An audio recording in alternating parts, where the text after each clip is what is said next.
감기에 걸리신 분들이 많이 있습니다.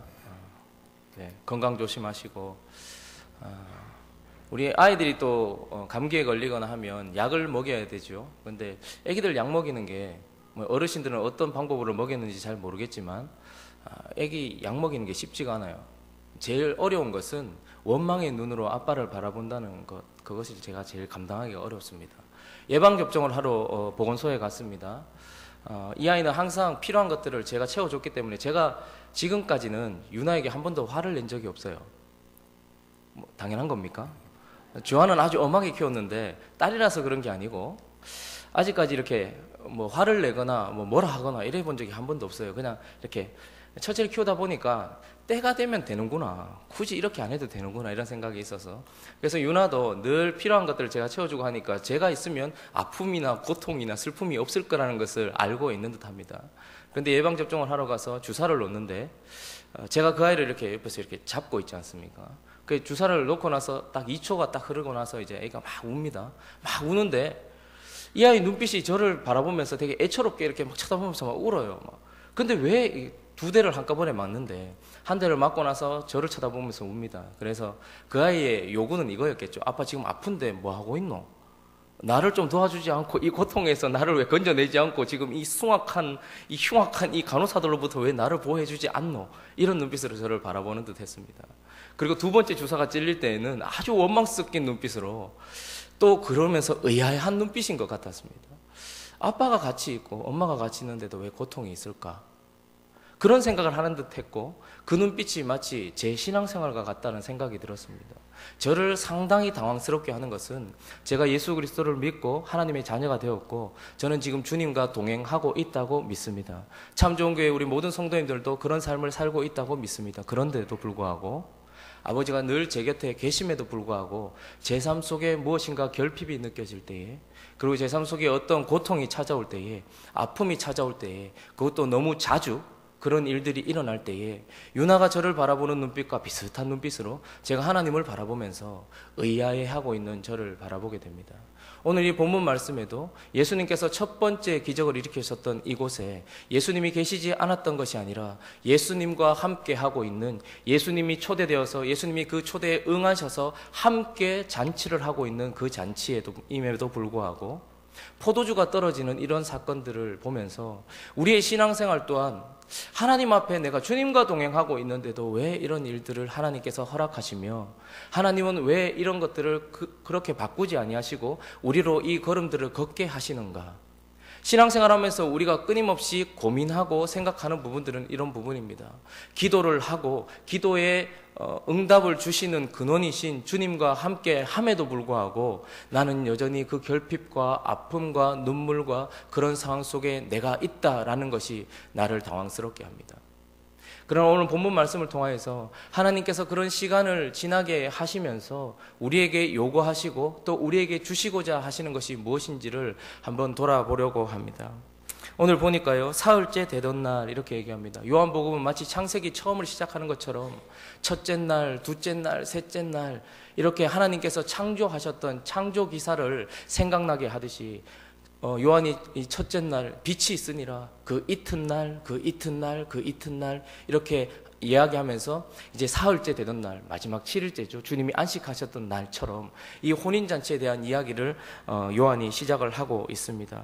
그래서 사흘째 되던 날 갈릴리 가나에 혼례가 있어서 예수의 어머니도 거기 계시고 예수와 그 제자들도 혼례의 청함을 받아서 그곳에 있었습니다. 그런데 3절에 보니까요, 포도주가 떨어졌다고 얘기합니다. 혼인잔치에 그냥 부수적인 존재가 아니라 매우 중요한 역할을 감당해야 되는 이 포도주가 떨어진 사건들, 이 일이 있었습니다.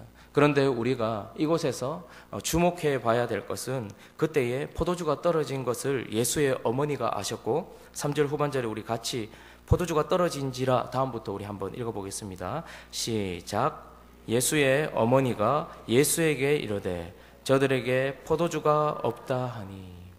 우리 신앙에 있어서 잘 되지 않는 부분, 그리고 반드시 있어야 되는 부분은 우리 인생 가운데 찾아온 문제를 예수님께 아뢰야 하는 것입니다.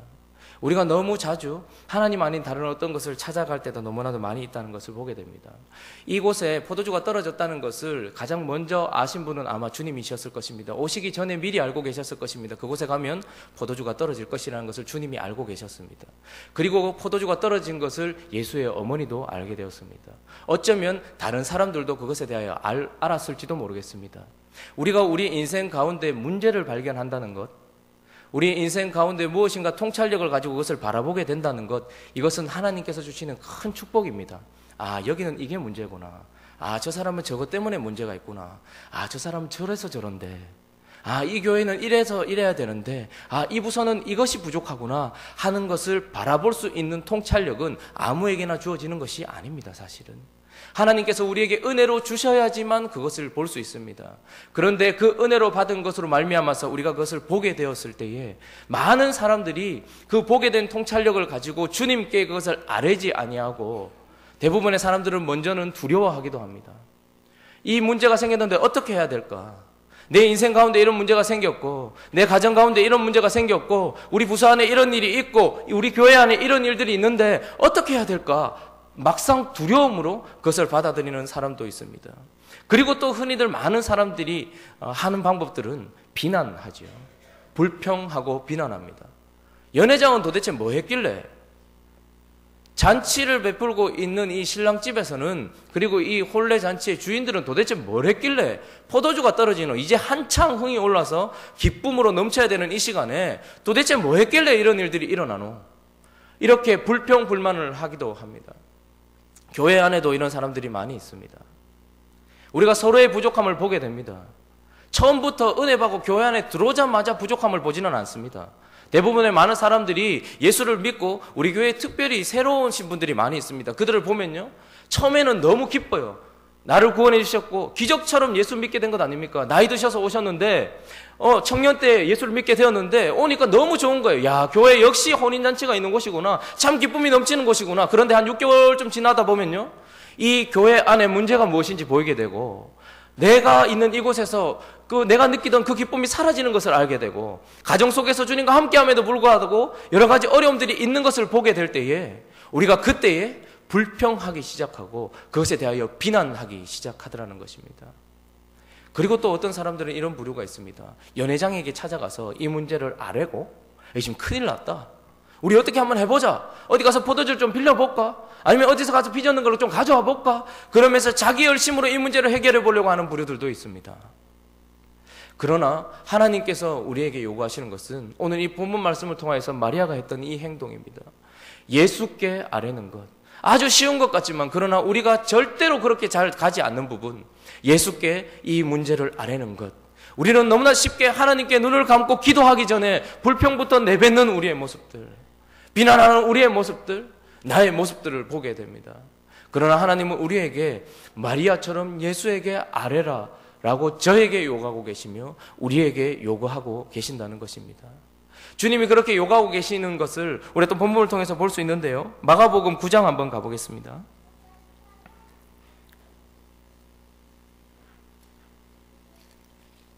(9장 14절부터) 한번 보겠습니다.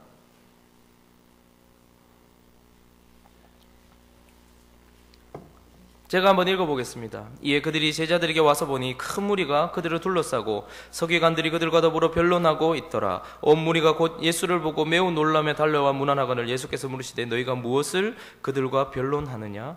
무리 중에 하나가 대답하되 선생님, 말 못하게 귀신 들린 내 아들을 선생님께 데려왔나이다. 귀신이 어디서든지 그를 잡으면 거꾸러져 거품을 흘리며 이를 갈며 그리고 파리해지는지라. 내가 선생님의 제자들에게 내쫓아달라 하였으나 그들이 능히 하지 못하더이다. 대답하여 이르되 믿음이 없는 세대여, 내가 얼마나 너희와 함께 있으며 얼마나 너희에게 참으리요. 그를 내게로 데려오라 하시매. 주님이 우리에게 동일하게 요구하고 계십니다. 예수님께서 베드로, 요한, 야고보를 데리고 변화산에 올라가셔서 그분의 영광을 드러내셨습니다. 엘리야와 모세와 대화하는 모습을 보았습니다. 그들은 예수의 영광을 바라보게 되었습니다. 그렇게 예수님과 보내는 그 시간 동안 산 밑에서는 사람들이 귀신 들린 자기 아들을 데리고 온 아이 때문에 웅성웅성 소리가 나기 시작했습니다. 제자들에게 데리고 왔습니다. 그런데 제자들이 그를 예수님께서 병 고치는 것도 봤겠죠. 귀신 쫓는 것도 봤겠죠. 그래서 그가 예수님을 찾아가지 아니하고 그들이 그 문제를 해결해 보려고 했던 이 사건, 그래서 큰 변론이 일어났습니다. 언제나 우리가 무엇인가 해결하려고 하는 그 순간에는 변론이 일어나기 마련입니다. 우리가 무엇인가 해보자, 바꿔보자, 내한테 데려와 봐라. 그런데 주님께서 크게 꾸짖으시며, 주님이 우리를 꾸짖으실 때 많은 부분 가지고 꾸짖지 않습니다. 성경을 한번 잘 보십시오. 주님이 우리를 꾸짖으셨을 때, 야 니가 왜 이랬노? 이런 꾸짖음보다 믿음이 없을 때에, 제자들이 믿음이 없을 때에, 그러면서 주님께서 뭐라고 얘기하십니까? 그를 내게 데려와라. 왜 그를 내게 데려오지 아니하고 너희가 그렇게 하고 있느냐? 그를 내게로 데려와라. 주님 이렇게 얘기하십니다. 이것이 바로 기도 아니겠습니까? 그래서 나중에 제자들이 종용이 묻습니다. 다 떠나고 나서, 예수님, 우리는 왜 쫓아내지 못했습니까? 기도 이외에는 이런 요가 나갈 수가 없다. 예수가 하지 않으면 결코 일어날 수 없다. 네가 내 제자든지 네가 무슨 능력을 갖고 있든지 어떤 역할을 감당했든지 간에 예수가 아니고서는 결코 할 수 없으므로 그를 내게 데려와라. 마리아가 이 문제를 가지고 주님께 나아갔던 것처럼, 그리고 우리도 또한 주님께 그것을 아뢰야 한다라고 얘기합니다. 주님께 아뢰지 않는 그것이 믿음이 없다라는 것입니다. 우리는 열정을 가지고 하나님 내가 이거 할 테니까 도와주십시오, 이것을 믿음이라고 생각하는데, 주님은 이 믿음이 없는 세대야. 내가 도대체 언제까지 너희를 참아야 되겠느냐? 그를 내게 데려와라. 그것이 믿음이다. 하나님 우리에게 그 말씀을 하고 계신다는 것입니다. 그렇게 해서 마리아가 예수님께 간구하였고 예수님께서 움직이기 시작합니다. 기도하지 않는 사람들의 특징 중에 하나는, 야, 기도만 하고 앉아있으면 되나? 이런 말들을 많이 합니다. 기도만 하면 되나? 이렇게 얘기합니다. 어떻습니까? 기도만 하면 됩니까?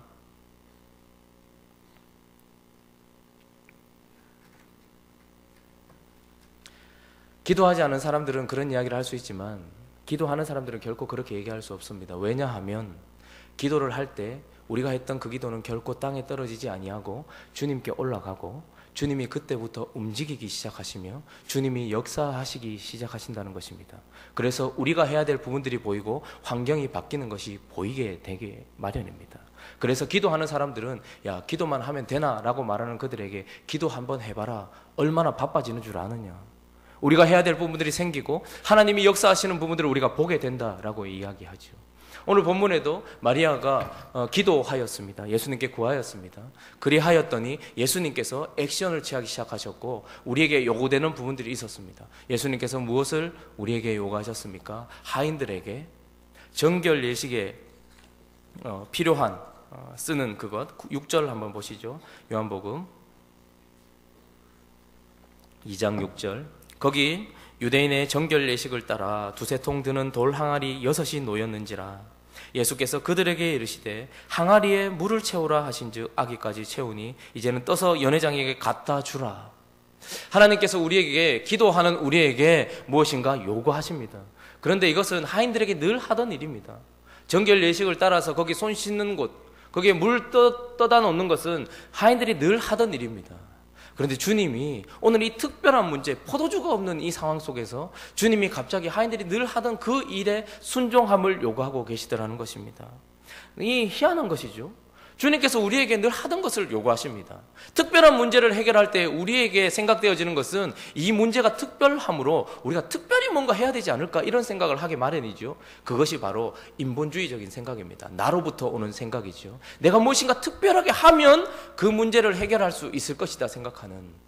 그러나 주님은 우리에게, 기도하는 우리에게 특별한 것을 요구하신 것이 아니고 늘 하던 그 일에 우리를 다시 불러주셔서 우리가 할 수 없는 그 일을 우리에게 요구하신 것이 아니라는 것입니다. 사람이 바뀝니다. 교회가 부흥됩니다. 부서가 달라집니다. 사람들이 성품이 변화됩니다. 이건 기적입니다. 지금 우리는 2013년도에 기적을 보게 될 것입니다. 예수 더 닮기, 이거 기적 아닙니까? 벌레 같은 우리가 거룩하신 하나님을 닮아간다는 것, 이건 기적 같은 일입니다. 이 일을 이루기 위하여 주님께서 우리에게 무엇을 요구하고 계십니까? 우리가 안 하던 것, 우리가 할 수 없는 것을 요구하고 계십니까? 야, 너가 이번에 2013년 표 너무 세게 잡았더라. 예수 더 알기.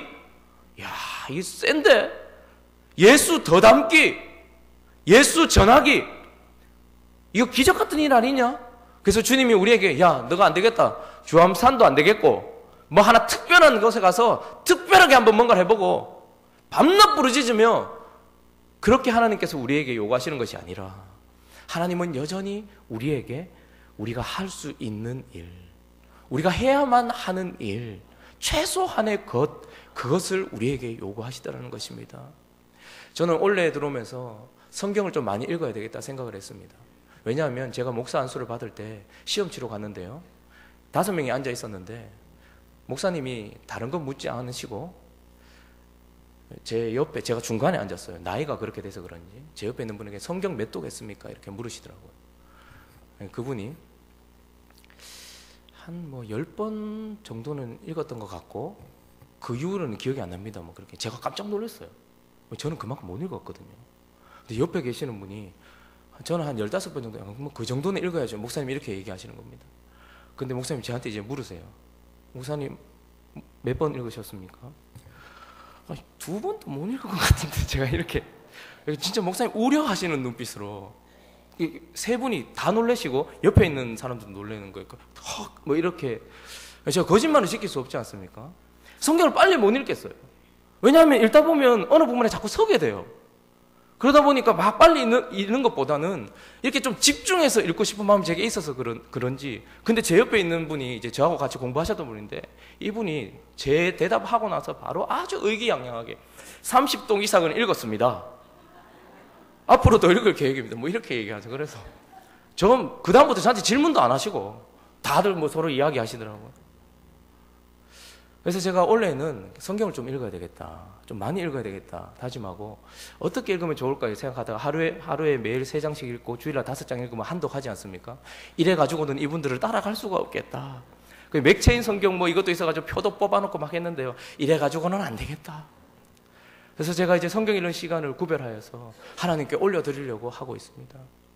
그런데 하나님께서 저에게 네가 성경 1년에 몇 독 하느냐, 그것보다 더 중요한 것은 네가 날마다 하는 그것에 네가 순종해라. 성경 읽어라. 찬양도 좀 들어야 되겠다는 생각이 드는 겁니다. 기도를 좀 더 해야 되겠다는 생각이 들면서, 제가 다짐했던 것 중에 뭐 하나 새로운 것이 없고 특별한 것이 없고 더 하는 것이 없이, 그저 하나님께서 제게 처음 예수 믿었을 때 주님이 제게 요구하셨던 것, 항상 기뻐하고 쉬지 말고 기도하고 범사에 감사하고, 그것을 위하여 네가 늘 예배 앞에 서 있으며 하나님 앞에 서 있다는 것 기억하면서 살아가라. 그것, 지금도 하나님은 여전히 저에게 그것을 요구하고 계시고 우리에게도 동일합니다.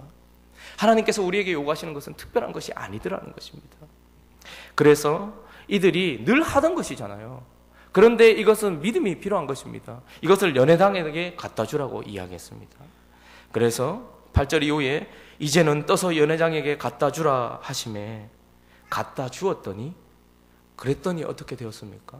아무것도 아닌 일 아닙니까? 손 씻는 물 담아줬는 것밖에 없는데 그거 갖다 주었더니 그 물이 포도주로 바뀐 것을 그때 그들이 알게 됩니다. 도대체 언제 포도주로 바뀌었다는 말입니까? 언제 하나님의 기적이 나타났다는 말입니까? 우리는 언제 그 일이 일어났는지는 모르겠지만, 한 가지 확실한 것은 하나님께서, 예수님께서 요구하셨던 그 일에 순종하고 난 후 그 뒤에 그 일이 일어났다는 것입니다. 우리가 이것을 기억해야 됩니다. 주님께서 왜 우리에게 이런 것들을 요구하십니까? 하나님께서 우리에게 이런 일들을 요구하시는 것은, 우리가 하는 것은 아무것도 아니지만 우리가 드리는 그것으로 말미암아서 주님이 그 뒤에, 그 후에 무엇인가 성취하시고 하나님께서 바꾸시는 역사를 하시기 때문에 우리에게 그것을 요구한다는 것입니다. 성도의 복이 무엇입니까? 뒤에 이야기를 할 수 있는 겁니다. 후에라는 이야기를 할 수 있는 겁니다. 세상은 처음부터 끝까지 자기가 노력해서 결과를 받아내야 되는 사람입니다. 그러나 성도가 복이 있다는 것은 하나님께서 우리에게 요구하시는 그 최소한의 것, 아무것도 아닌 것 같은 그것을 하나님께 드린 후에 주님이 어떻게 하셨는지 같이 보자라고 이야기할 수 있는 이 복. 하나님 기도하라고 하셔서 기도했는데 그 후에 하나님의 기적이 나타나는 그것을 우리가 볼 수 있다라는 것입니다. 유나가 여기 이빨이 났어요. 이빨이 이렇게 2개 올라왔어요. 귀여워요. 이빨 막 나게 하고 싶습니다. 기적입니다. 한번 생각해 보시면 입에 이 잇몸에서, 그 연한 잇몸에서 이 뼈보다 더 강한 뼈 같은 이 이빨이 올라온다는 것, 이 기적 아닙니까? 그런데 하나님께서 우리에게 유나의 이빨을 나게 하시면서 우리에게 요구하신, 우리가 한 것이라고는 늘 하던 젖줬던 것, 그리고 제가 손으로 밥 집어넣어 줬던 것, 그것밖에 없는데 하나님께서 그것을 사용하셔서 그 일들을 하시더라는 것이죠. 우리의 신앙생활에서도 마찬가지입니다. 하나님께서 우리에게 요구하시는 그것을 하고 난 뒤에 오시는 이, 요한복음 1장에 보니까요, 20절 한번 보시죠.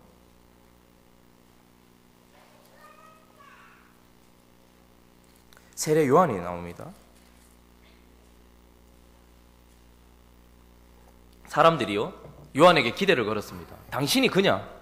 그리고 어떤 문제들이 많았던 사람들 아닙니까? 그런데 그 사람이 나타났을 때에 당신이 그냐라고 그에게 기대를 걸었습니다. 그런데 요한은 나는 아니다, 이렇게 자기 자신에 대해서 얘기를 합니다. 나는 아니다. 그리고 뭐라고 이야기합니까? 20절에 보니까요, 요한이 드러내어 말하고 숨기지 아니하고 드러내어 하는 말이 나는 그리스도가 아니다. 나는 주인공이 아니다. 나는 아무것도 할 수 없다. 나는 그저 물로 세례 베푸는 것밖에 할 수 없다. 그게 내가 할 수 있는 다다. 그런데 요한이 이렇게 얘기합니다. 27절요. 같이 한번 읽어보겠습니다. 1장 27절 시작.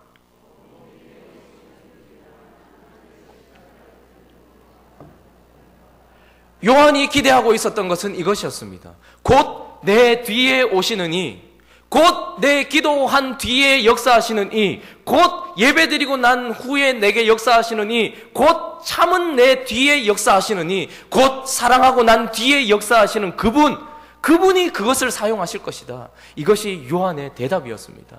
하나님 우리에게도 그렇게 요구하십니다. 내 뒤에 나는 주인공이 아니다. 나는 결코 그것을 바꿀 수 있는 자가 아니다. 그러나 내 뒤에 역사하시는 하나님으로 말미암아서 아무것도 아닌 그것이 하나님의 역사의 기적이 나타나게 되는 것처럼 내 뒤에 오시는 이가 있다. 요한이 그렇게 이야기하고 있고 주님이 우리에게 그렇게 이야기하고 계시는 것입니다. 그래서 이 잔치집의 이 문제, 그리고 우리 인생 가운데 생겨진 이 문제를 해결한 그것을 주님이 뭐라고 얘기하시는가 하니까 요한복음 2장 9절에 이렇게 얘기합니다. 9절에 연회장은 무엇을 맛보았다고 얘기합니까? 물로 된 포도주.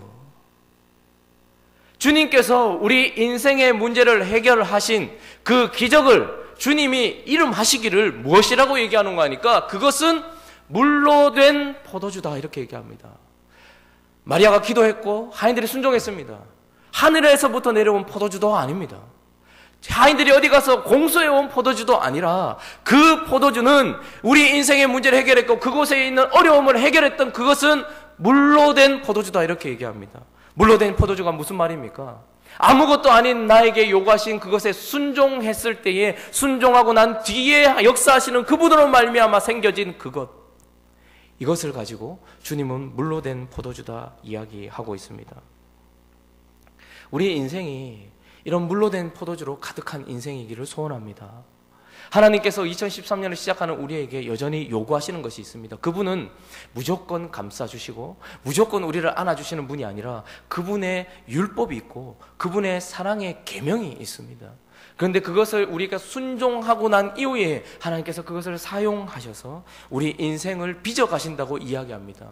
우리는 하늘로부터 오는 포도주를 구할 때도 많이 있습니다. 하나님 이거 그냥 이렇게 해주십시오.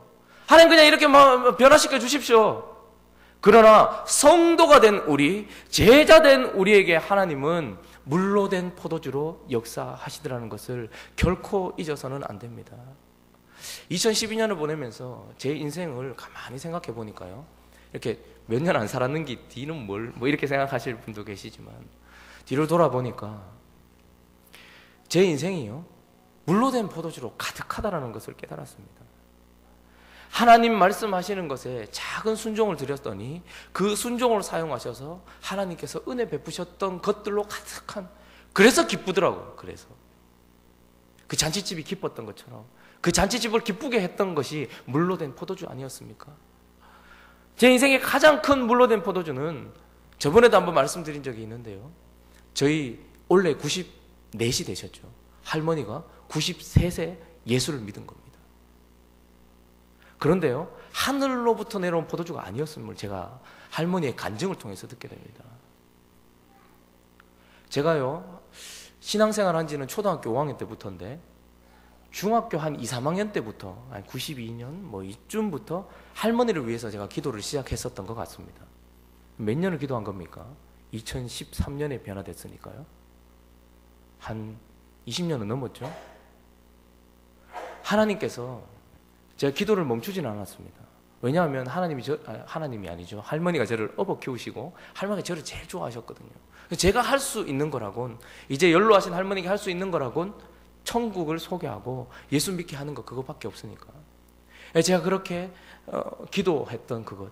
그런데 그날도요, 늘 하던 것처럼 그냥 할머니 뵙고 인사하려고 갔고, 늘 하던 것처럼 자극 좀 드리려고, 돌아가시면 저 못 볼 수도 있는데 천국 가야 우리가 만나지요, 이 한마디 던진 것밖에, 이거 특별한 것이 아니었습니다. 그런데 할머니가 거기서 반응하시더라는 것이죠. 늘 그 항아리에다 물 떠놨는데 그날 포도주로 바뀐 것처럼 그냥 그렇게 순종하고 그냥 이야기했고 천국에 대해서 얘기했고, 설마 믿겠나 막 이런 생각이 계속 드는 거예요. 영접하실랍니까? 영접하겠다는데 제가 더 놀라는 거예요. 천사가 저를 20년 기도해놓고 영접한다 하는데 왜 놀래노? 이런, 제가 마음이 얼마나 놀랐는지. 2012년을 보내면서 제 인생 가운데 하나님께서, 그래 어쨌든 하나님께서 그것을 사용하셔서 기적들을 일으키셨던 것들이 가득하다는 것을 보게 되었습니다. 그런데 우리에 있어서 문제는 주님이 역사하지 않는 것도 아니고 주님이 능력이 부족한 것도 아니라 그것을 드리지 않는 것, 포도주가 물로 되는 물이 포도주가 되는 그 물을 하나님께 드리지 않는 것, 그것이 큰 문제더라는 것입니다. 원래 하나님께서 무엇을, 각자의 우리 삶 속에 무엇인가를 요구하실 것입니다. 그런데 무엇을 요구받으셨습니까? 제가 확신하건대, 제가 이것은 확언하건대 기적 같은 일을 우리에게 요구하시거나 할 수 없는 일을 우리에게 요구하지는 않으셨을 것입니다. 근데 그 일을 우리가 지금도 하고 있는가? 그것은 우리가 정말로 돌아봐야 되는 것입니다. 우리를 기쁘게 하는 포도주는 물로 된 포도주입니다. 우리가 하루아침에 말이 바뀌지 않습니다. 우리가 하루아침에 기도가 늘지 않습니다. 우리가 하루아침에 예배가 진지해지지 않습니다. 우리가 하루아침에 예수님을 닮아가지 않습니다. 이 놀라운 기적들은 사람이 바뀌어서 헌신하고, 사람이 바뀌어서 주님을 찬양하고, 사람이 말이 바뀌어서 찌르던 그 말이 위로의 말을 하는 그 사람으로 변화되는 것은 물이 포도주가 된 것이지 하늘로부터 온 포도주가 아니라는 것을 우리는 반드시 기억해야 합니다. 우리 인생을 즐겁게 하는 것, 이 교회를 기쁨으로 가득 채우는 것, 우리 가정을 완전히 변화시키고 이 가정이나 우리의 삶을 완전히 변화시킨 그것은 하나님의 성도라면 그것을 요구하신다는 것을 기억해야 합니다. 물로 된 포도주, 하나님께서 그것을 우리에게 요구하신다는 것을 기억해야 합니다. 사랑하고 난 이후에 이 사람이 바뀝니다. 참고 난 이후에 주님이 역사하시더라는 것이죠. 참고 난 이후에, 기도하고 난 이후에 하나님께서 그 일을 하시더라는 것을 반드시 기억해야 합니다.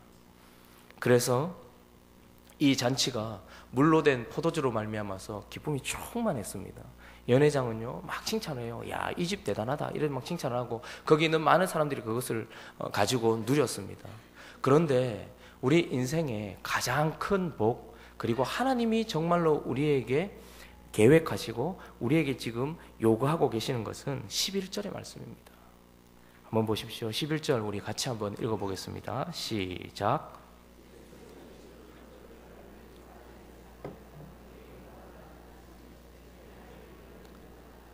제자들이 그를 믿으니라. 거기에는 예수님이 물로 된 포도주로 말미암아 예수님이 주신 그것으로 많은 사람들이 기뻤을 것입니다. 많은 사람들이 누렸습니다. 모두 함께 그곳에 있었던 사람들은 누렸습니다. 그러나 예수님의 기적을 맛봤다 하여서 모두가 예수를 믿는 것은 아닙니다.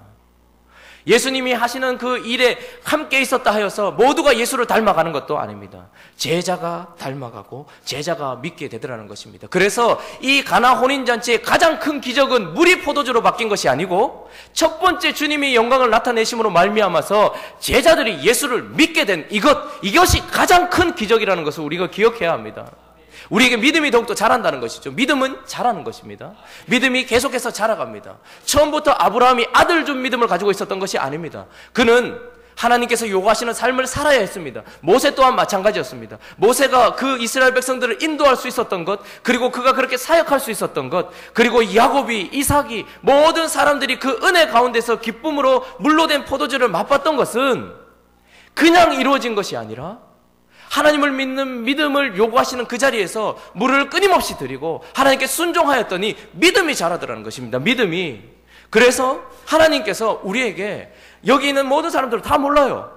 이 포도주가 어디서 왔는지 관심도 없습니다. 그런데 제자들은요, 이것을 바라보게 되고 물도온 하인들은 이것을 바라보게 되면서 이 물로 된 포도주를 맛보는 그 순간 그들에게 믿음이 생기는 겁니다. 믿음이 뭡니까?